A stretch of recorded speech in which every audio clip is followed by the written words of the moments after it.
আসসালামু আলাইকুম, সীমাস কিচেনে সবাইকে স্বাগতম। অনেক দিন পরে আজকে একটা লং ভিডিও নিয়ে চলে এসেছি। আর আজকে আমি সবজি খিচুড়ি রান্না করব, ডিম ভুনা করব, আর সেজন্য ধনিয়া পাতা কেটে নিতে এসেছি। দেখেন, এটা হচ্ছে বারান্দায় বিলাতি ধনিয়া পাতা গাছ লাগিয়েছিলাম, এই যে এভাবে বয়ম কেটে কেটে। আর সেখানেই দেখেন কতগুলো ধনিয়া পাতা হয়েছে, আর সবগুলোকে আমি আজকে হারভেস্ট করব। আর সবজি খিচুড়ির ভিতরে কিন্তু এই বিলাতি ধনিয়া পাতা দিলে অনেক সুন্দর একটা ফ্লেভার আসে।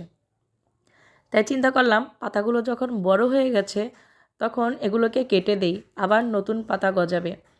আর যেহেতু খিচুড়ি রান্না করছি, এই খিচুড়ির ভিতরে আজকে এই ধনিয়া পাতা দেব, তাহলে খুব সুন্দর একটা ফ্লেভার আসবে।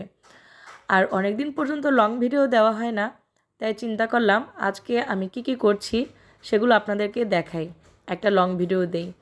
ভিডিওটা দেখে আপনাদের যদি ভালো লাগে তাহলে একটা গঠনমূলক কমেন্ট করে দিবেন।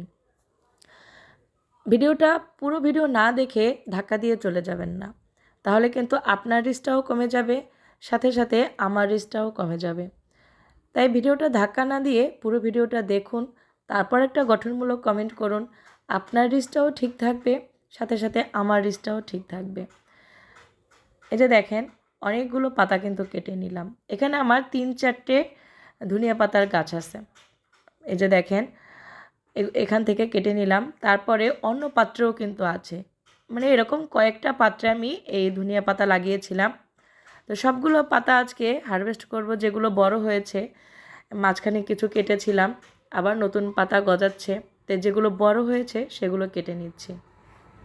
এভাবে কিন্তু আপনারা আসলে এই কিছু কিছু বয়ম কেটে বা বোতল কেটে এভাবে কিন্তু আপনারা লাগাতে পারেন। দেখেন আমি কতগুলো পাতা কেটে নিলাম, আর অনেক সুন্দর ঘ্রাণ। আর এখন এটাকে আমি রান্নার ভিতরে দেবো। যে খিচুড়ি রান্না বসিয়ে গিয়েছিলাম, এই যে দেখেন, এই যে এখানে চাল ডাল দিয়েছি, তারপরে গাজর, মিষ্টি কুমড়া, ফুলকপি, আলু, সব ধরনের সবজি দিয়েছি। শীতকালীন সবজি দিয়ে সবজি খিচুড়ি কিন্তু অন্যরকম একটা মজা। আর সেখানে যদি দেওয়া হয় এরকম একদম নিজের হাতে লাগানো বিলাতি ধনিয়া পাতা, তাহলে কিন্তু আর কথাই নেই, খুব সুন্দর ঘ্রাণ আসবে। এই যে দেখেন, ডিম ভুনা করা হয়ে গেল। এই যে ডিম ভুনা করা শেষ। আর এখন খিচুড়ি ঢাকনা দিয়ে ঢেকে দেব, তারপর আপনাদেরকে রান্নার পর দেখাচ্ছি। এই যে দেখেন, রান্না করা একদম কমপ্লিট। বেগুন ভেজেছিলাম আগেই, তারপরে ডিম ভুনা করেছি আর খিচুড়ি রান্না করেছি। সাথে খাওয়ার জন্য শসা কেটে নিয়েছি, আর পেঁয়াজও কেটে নেব। আর এখন প্লেটে প্লেটে বেড়ে দিচ্ছি।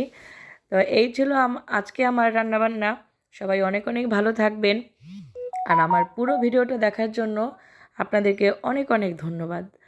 আর সবাইকে স্বাগতম। আমার চ্যানেলে যদি কেউ নতুন হয়ে থাকেন, অথবা আমার পেজে যদি কেউ নতুন হয়ে থাকেন, সাবস্ক্রাইব করে অথবা ফলো দিয়ে পাশে থাকবেন। সবাইকে অনেক অনেক শুভেচ্ছা রইল। সবাই অনেক ভালো থাকবেন।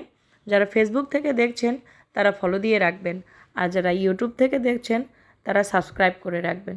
সবার জন্য অনেক ভালোবাসা রইল। আল্লাহ হাফেজ।